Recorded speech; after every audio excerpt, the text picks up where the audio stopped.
If you didn't hear that, this meeting is being recorded for future references. Those of you who are members, you will be able to access this. I want to say good evening. This is Jim and Jessica Howard with Training Security Allies. We're doing a webinar on domestic violence. It is June the 24th, 2021. Apologize for the moving us ahead, but we've been planning ahead, and you'll see that in a couple of minutes here. Jessica contacted me. I've told I've told everybody that Jessica has really started taking over my intelligence stuff, where she goes out and looks at the Google reviews and the different things that we're seeing across the country. And we came across one that we both felt was very timely and really needed to be brought back the attention to the safety team members, because if there's one thing that I think that we sometimes overlook a lot is domestic issues. Now, you may say that you don't in your church, and that's great, but I just want us to make sure that we're on the same page as far as just talking about it a little bit. And I'm going to give you some what I consider don'ts and do's, and then also talk about some of the information that's just recently come out. So Jessica sent over a report that was from BMC. Now, BMC is a pioneer of open access publishing. They have an involving portfolio on high quality peer reviewed journals on broad interest titles.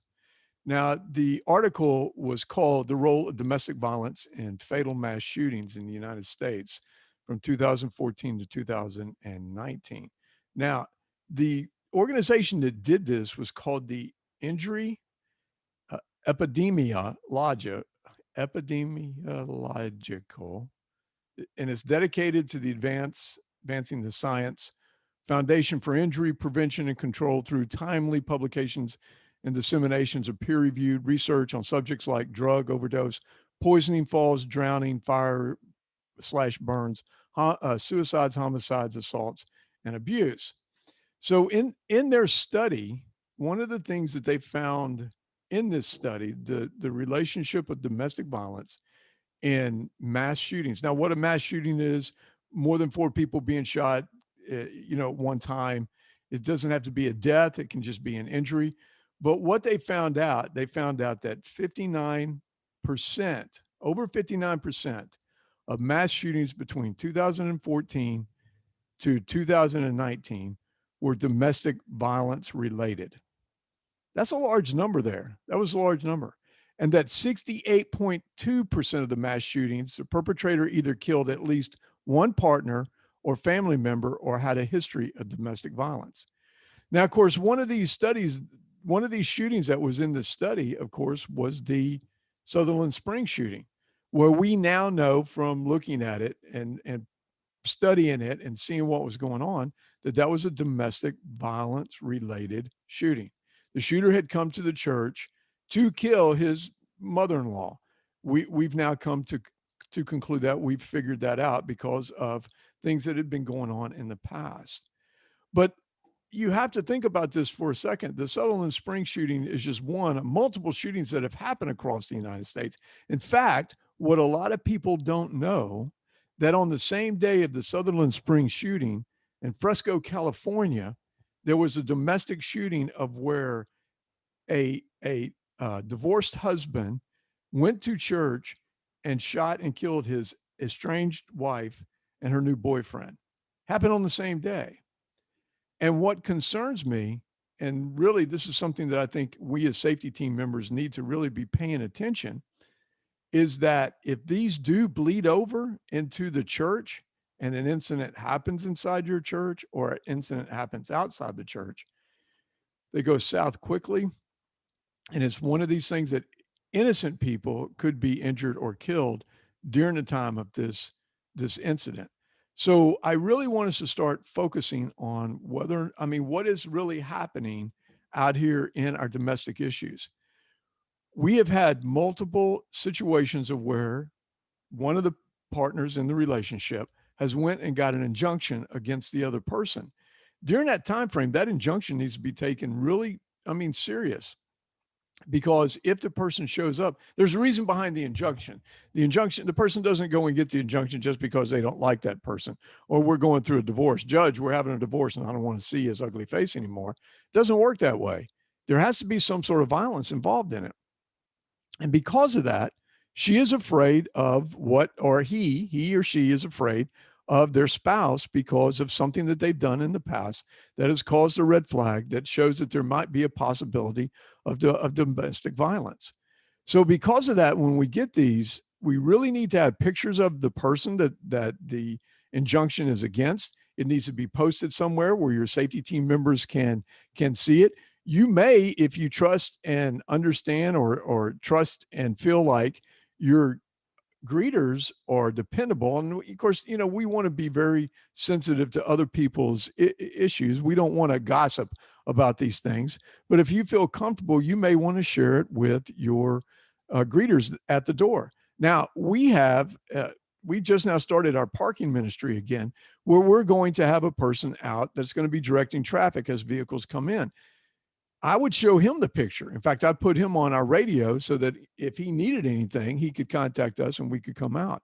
But we really need to be paying attention to issues that are going on inside our church from other families. I know nobody wants to talk about these. We do not want to get involved. We tried to avoid these issues, but the unfortunate thing is it's growing. Mass shootings are related to domestic violence. Most of them are related to domestic violence. Domestic violence related shootings have greater deaths than those unrelated to domestic violence. Given these findings restricting access to guns, now they get into gun control, and we're looking. I know that in Florida we kind of had the red flag to where if there is a domestic violence, the judge can order that the weapons be taken out of the home to protect everybody. I know those things happen, but just because you take the guns out of the home, I just heard a story the other day, and I wish I could pin it down, but I was told from a reliable source that a person had an injunction against them. They immediately went out, they had a concealed weapons permit, and purchased another gun the next day just to kind of show everybody that they could do it. The domestic violence, the injunction, the red flag rule was nowhere to be found. He lied on the paperwork. Of course, he's going to get charged with a separate charge, but he just went out, purchased another gun just because he just wanted to, like I said, show everybody he could. What does that do? That scares me to death, because if the wife is going to church, he's showing her what he can do. He may show up at the church to show her what he can do. Now, when we talk about domestic violence, there's just a couple of things I really think we need to pay attention to. And we're going to talk about rules for approaching a domestic violence situation, or just a domestic situation. It may not be violent at the time. They just may be talking loud, pointing their fingers at each other, just getting into each other's face. But when we see this on church property, we need to start really thinking about what is going on. Because I'm going to tell you, I know a lot of guys that are listening here, or ladies, maybe not the ladies that are listening here, that want to jump right in when they see something like this. And I want to tell you right now, that's probably not the best practice. I know that if I have been to domestic violence calls before when I was a police officer, and I would wait until my backup would get there sometimes, just because of the nature or the area or the neighborhood or things like that, because we had officers injured, killed because of going to domestic violence and trying calls and just going up on them without waiting for a backup. We have that mentality that we can handle it all, and sometimes that's just not the best solution to the problem. FBI statistics show that more officers die from domestic violence calls than drug raids. During a 3-year period, over twice as many officers died from domestic violence than drug arrests. That's how serious it is. The National Commission on COVID-19 and Criminal Justice, a team of national experts tasked with assessing the impact of COVID-19 on the justice system, recently estimated that the United States domestic violence incidents increased 8.1% on average following stay-at-home orders. Now, of course, we're back out, we're moving around and different things like that, but they already started. They started while we were in the house. And worldwide, the United Nations estimated that there's 20% increase in domestic violence incidents across these 193 members, but it's out there. It's out there. So I want us to stop and think for a few minutes before we get carried away and jump into a domestic violence situation. I'm going to say this once. You just, I'll say it over and over and over again. In fact, we'll talk about this and when we get into mental illness and issues like that, because we don't, unless you know the people, unless you really know the people that you're walking up on, you do not know the mental stability of either one of these people. And I can tell you in situations before where police officers have stepped in and tried to take the male out of the situation, the females have even turned on the police officers. It used to happen all the time. So when you walk up on, the first thing that you should do as soon as you witness a domestic, you should get on your radio and try to get local law enforcement to the incident. I don't care if they break up, get in their cars and leave. Get pictures of the vehicle. Get pictures of the license tag number. Because if an officer responds to a scene and it happens to be at the location that you just had the incident at your church, it gives them a heads up that this has happened. We had a situation where a guy showed up on our church property, and one of our members was walking past the truck. The guy asked him if a certain minister was still on staff. He said he walked back over and started talking to the guy, was being friendly with him. Yes, he is still here. And the guy said, well, I just had an incident. And when he looked into the subject's truck, he saw that the guy had a gun sitting on the front seat of the truck. And so my friend started thinking, what would Jim do? And he started talking to the guy, and he invited the guy to come in to talk to this pastor. He found out that the guy's wife, the guy had caught his wife having an affair with her boss, and that he was very upset. He was afraid of the boss because apparently he had a bunch of guns. I'm not really for sure exactly what was going on there, but he had his gun with him, and we don't know where this is going to go. We don't know the mindset behind it.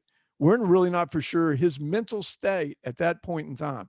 But my friend tried to coach him out of the vehicle, hoping to leave the gun in the vehicle so that he could come and talk to the minister that he had questioned about it. But instead, the guy started the truck up and drove off. My friend at least got the license tag number on this truck, immediately came to me and told me what was going on. This was in Pinellas County. I contacted Pinellas County. I said, please get a welfare check sent to this guy's house to make sure that his wife was still okay. We don't know in these situations. But when you walk up on something like that, you really should kind of like wait for another safety team member to come. Please do not jump into these. If it's only being verbal, only finger pointing and things like that, it has not become physical. You step into it, it could immediately just fuel it too much and it starts to go south on you. Make your presence known. Now, I didn't say don't do anything. I just said don't jump into it.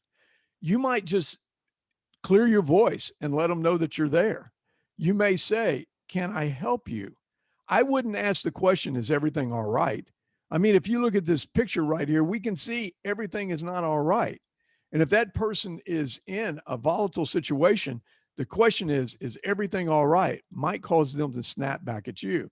And I know some of the guys out here, and they may want to snap right back, which is doing nothing but just causing more problems. But make your presence known. Can I help you? Is there anything I can do? Are you okay? I mean, is there something that I can talk to you about? Would you like to talk about this? But wait until the other safety team member gets there. I would not get involved in it unless it started to go physical and you needed to protect somebody. But if that is a situation, you need to make sure that you're paying attention to the aggressor's hands, because I met a police officer, a retired police officer that went out on a domestic violence that was happening. And it was really just a domestic, started out in his parking lot. When he went out and told the guy that, hey, I'm here, back up, all these things like this, the guy pulled a gun and shot him. Fortunately, he was not killed. He shot the wife. I don't believe she survived, but it just happened that quick. He returned fire, still got hit again, I believe. And so these things can go that way really fast. Never approach the situation alone. Can't say that enough, can't stress it enough. If it is not physical, if it is only just loud talking, finger pointing, and things like that, please don't walk up on it. Don't get in the middle of it until you have somebody there with you. And then try to approach it in a Christian way. Remember, we are ambassadors of Christ, but that doesn't mean that we're not prepared for battle. We have to be ready in case something goes the wrong way.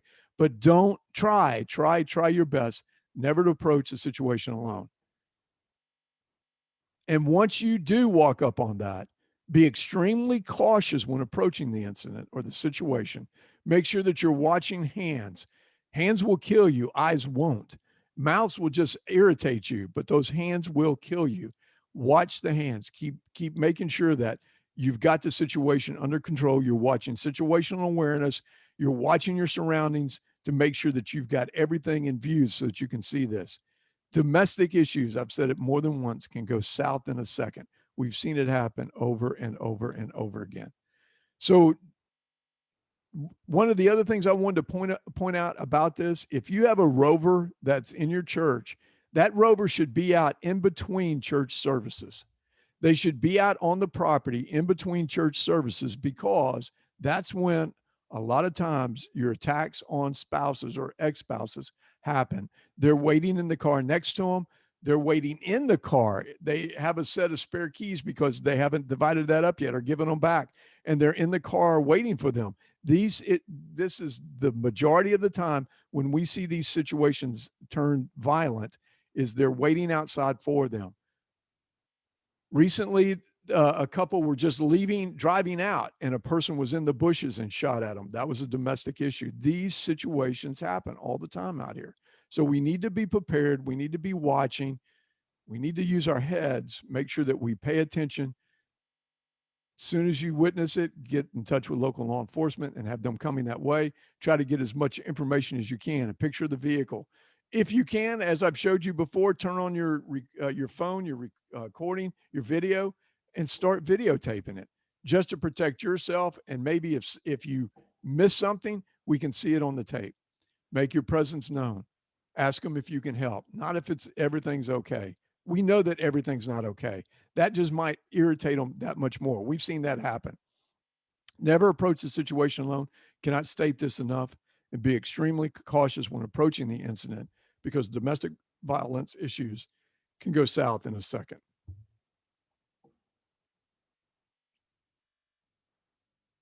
So we wanted to cover a couple of we wanted to cover a recent event, something that just happened this last week. In Oakland, California, a man with a knife broke into the Cathedral of Christ, the Light in Oakland on Sunday morning, yelling at a priest and disrupting mass. The church says security was trying to keep the man out, but he got through an open door and started yelling profanities at the clergy. Eventually, the priest was able to escort the man outside. No one was injured, but the incident is revealing in a larger trend. Churches are being disrupted. Churches are being attacked. Now, here's the thing that bothered me the most about this news report. Jessica had sent me this, and she said, "Hey, maybe this is something we want to talk about because of how recent it is." And the guy was inside the church with a knife. Well, I went out and listened to the news report on it and listened to the whole thing, because at the very end of it, they said 911 was called and no one showed up. Understand, these things do happen. This is why it is important for your church to have a safety team so that they can respond to this. They may, if you go and watch the video, it is out there. I'll get Jessica to send you the link. They escorted the guy out. There were several members of the Catholic Church that were there helping on it, but they were escorting this guy out. But what if you didn't have a safety team? Nobody knows what to do. What would you do in those situations? That's one of these of what if, what if somebody walked in with a knife and started to disrupt your church? I can tell you that probably if he had been in the state of Florida, if he waved the knife around, he probably would have got shot. Just saying that's the way a lot of people are around it. I can't say that I disagree with that, but anyway, this though bothers me that 911 was called. And this is one of the things that a lot of cities are going to run into. I'm not saying Florida cities, but we had an incident here in Pasco County, and it is nothing against my Pasco brothers. And it was It really was an error. It really did not happen the way that it looks or it is perceived. But the unfortunate thing, it did look that way. A church had a guy that threatened them. They did a lockdown. They dialed 911, had a dispatch said a deputy was on the way. The deputy drove through the lot because I think he didn't really understand church procedures. Nobody came out to greet him. That's because they're doing a lockdown inside the church, making sure everybody was okay. And so once he got into the lot, didn't see anybody, he drove off. He did respond. It's just that we have to educate them on what they need to know, that when we go into a lockdown, unless we see you out there, we might not walk outside of the church. So these things do happen. These things do happen. But in this one, the 911 was called and no one showed up. And the chief of police was apologetic and said, look, we're stretched thin. And that's what we're seeing in a lot of these cities. That's what we're seeing in a lot of these jurisdictions, not really in Florida, but in other states where police departments have been cut, defunded, all these different things like that. Officers are leaving. We're seeing a large increase of officers from the northern states coming to Florida to want to be police officers. It is a growing trend. So this is just something that we're seeing out here. Make sure this is why you have a safety team. If you have a guy that shows up on your property with a knife, you got a team there to work on it. Now, our guys are probably in Polk County right now. They were in Tampa and they had planned on heading toward Orlando and walking. They are walking, right, Jess? They are walking. 3 days ago, they were in Hillsborough County, but they're walking from Tampa to Orlando. They have driven some of it, but the whole thing is the walk. So they are walking. So they are probably in Polk, because I think they're arriving in Orlando on the 29th. So we don't know where they're going to be from Hillsborough 3 days ago to Orlando on the 29th. So my Polk County churches out there, be aware. We're going to show the video again so you kind of see what this guy likes to do.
All right, Jessica told me there was no sound on that. I apologize for that, but you kind of get the gist of what's going on. He gets up and disrupts the church service, talking about the apocalypse that's going to happen over climate control, and we talked about it a week or so ago, or when we did the current events.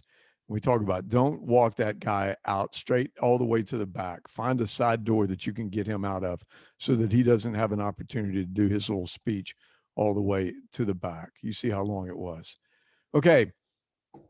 I'm going to stop for a second and see if there's any questions. Anybody got any questions or comments or anything that they want to talk about real quick? Jessica, is anything going on out there? There is nothing in the Q&A or the chat.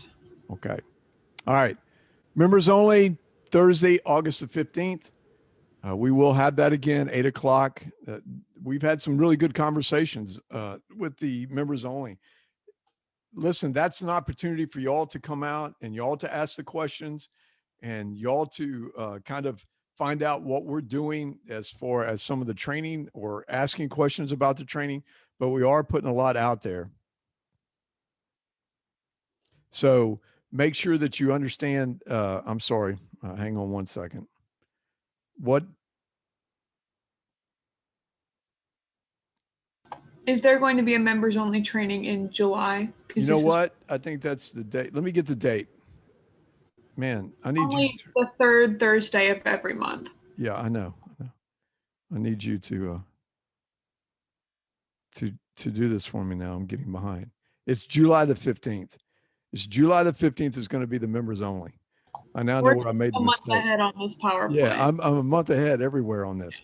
I will not be a month ahead on the trainings that are coming up. I promise you that. I will have those dates correct here. But that's exactly what happened. I went a month ahead.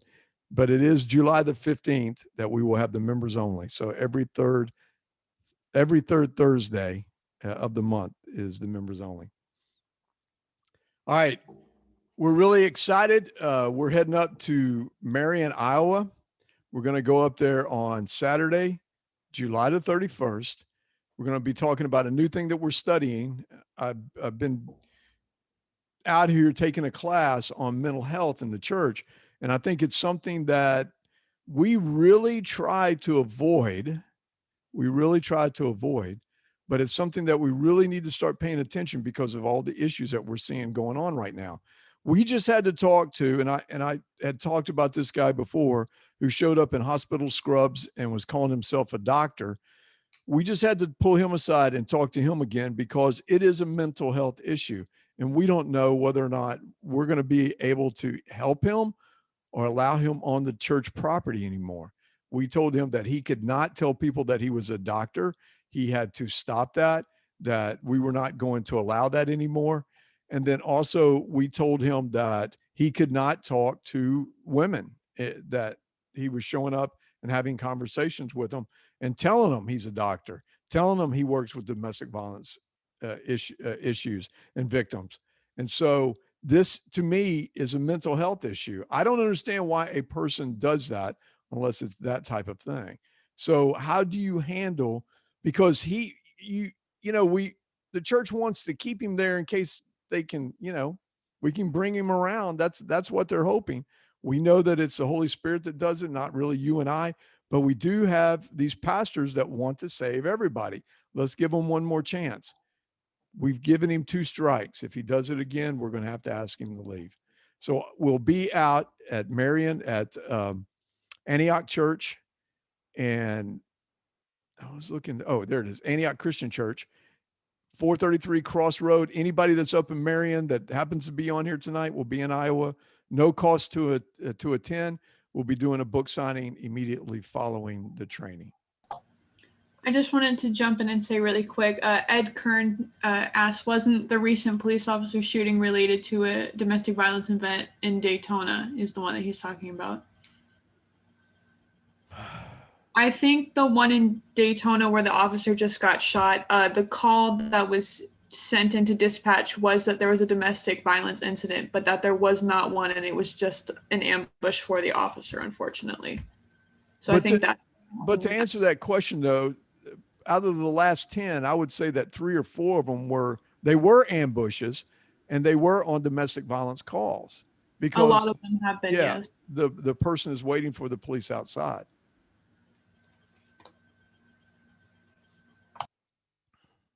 All right. What if we're going to be doing the What If Church safety training at Vine Life Christian Church down in over in Brooksville. I don't want to say down in Brooksville. I think they're a little bit north. But August the 7th, 20. Look, this date's wrong. This is a date night. I'm going to have to start reviewing these PowerPoints. You are. From 9:00 a.m. to 11:30 a.m. The doors open at 8:30. Register at TrinitySecurityAllies.com. It will be Saturday, August the 7th, 2021. It's interactive training based on local and national incidences across the country. We're excited about this because we get to really work with the safety teams and get them to talk and get them to kind of start to think on their own. And it's just great training for everybody. And plus, I learn stuff. That's what's so great about it. I get to learn things. All right, I think we have the date right here. Save the date. Saturday, October the 16th, 2021, from 8:00 a.m. to 4:00 p.m. is our church, our 5th annual Church Safety and Liability Conference. We're still working on the speakers, but I can guarantee you're going to be excited when you find out who we're working on. It's going to be at Generations Christian Church, 1540 Little Road. You can register at TrinitySecurityAllies.com. If you are a member of Trinity Security Allies, if you're a church, you have 5 free tickets to come. If you're an individual, you get a free entry into the conference. So just remember that. That's one of the perks of being a member. Going to say this all the time, USCCA is just something that if you carry concealed, you should have some sort of protection. And I would recommend you looking at them. There are other people out here. I just feel like I need to say something because I just want people to be ready in case an event of violence happens. Order today. You can receive a paperback copy of our God's Unseen Plan for a $20 donation. Just go on TrinitySecurityAllies.com. Please tell your friends and family about it. We've been getting great reviews. It's all God. I'm going to say this over and over again. One of the things I kind of want to make sure that you understand, this is not a book on church safety. There's a lot of books out here that tell you how to set up safety teams. In fact, I'm going to talk about some of our free resources here real quick. This is about my walk. This is about what happened to me that really led me to where we're at today. There's only a little bit about the church safety portion of it. This is a book that just talks about my walk and how I got to where I'm at today. And like I said, people that tell me they don't read, they couldn't put it down. So go out on TrinitySecurityAllies.com and order your book, $20, and it gets we'll be sending it to you. Free resources out there. We have putting together a safety plan, developing a safety team, carrying weapons in church, and Sunday morning what to look for. These are free. These are PDFs. Just go out, download them. All we kind of ask for is your email address. And speaking of email address, Jessica, why don't you talk about something that we're going to be doing here?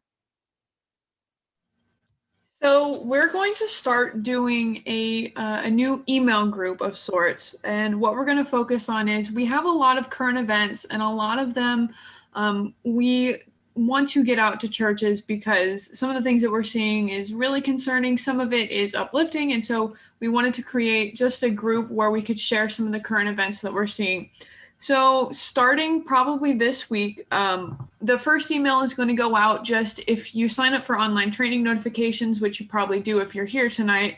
We're going to send out an email in that group asking for people that want to be a part of this. And what it's going to be is every Sunday, we're going to send out a list of current events that we think are important. And with those current events, there might be some that don't necessarily have to do with churches, but could. There are going to be some tips on how some of these you can prevent some of these things from happening. So for example, there were just 2 churches that were set on fire in Canada. And so that was something that we really wanted to send out because we're seeing a lot of that happening now. And so maybe throw in some ways to prevent it from happening at your church, and just throwing it out there so that way you guys can be better prepared about some of the common things that we're seeing. Or if we have anything like the Vasquez thing where he was going through churches in Florida and we really needed to get that out, then we can have a way to do that every Sunday on a weekly basis. So yeah, we're going to start doing that. So keep an eye out for that. Thank you, Jessica. And talking about that online membership program, sign up today to access our online church safety training on our YouTube channel. It's just $25 a month. You get live online training that you can access at any time and share with your team. Membership will give you a ticket to our annual church safety and liability conference, and a membership always supports the ministry. For more information, visit TrinitySecurityAllies.com/membership.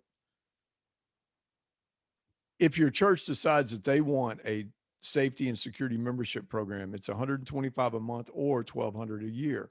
It includes 2 2-hour training sessions or 1 full day training. Schedule phone calls with us in reference to safety concerns, 5 tickets to the annual church safety and liability conference, discounted full strength and weakness assessments with recommendations detailing priorities in your houses of worship. Safety team has full access of the library and monthly member calls. If your church cannot afford a membership, consider a local business owner to sponsor your church through our Centurion Club. We do have several churches that have reached out to members inside their church, and they are paying for the membership, and they get these benefits. Visit Training Security Allies or contact Wendy at Training Security Allies. Today, we talked about this. Kevin Haggerty and I like to go out and talk about some of the current events. And if you did not see what was happening yesterday with the president's gun bill that he's trying to push right now, we talked about that. It is out on our Facebook page, True Christian Talk. You can go out and listen to it. It is very important because he blamed the violence, the increased number of violence on guns, on gun uh, control, that there's too many guns out here, instead of really addressing the real issue, which is the breakdown of the family, the loss of Christ in everything, in our schools, in our homes. The churches aren't even teaching them sometimes the right thing, and that is that we have to start looking at the root of this, and that is the broken homes that we have out here.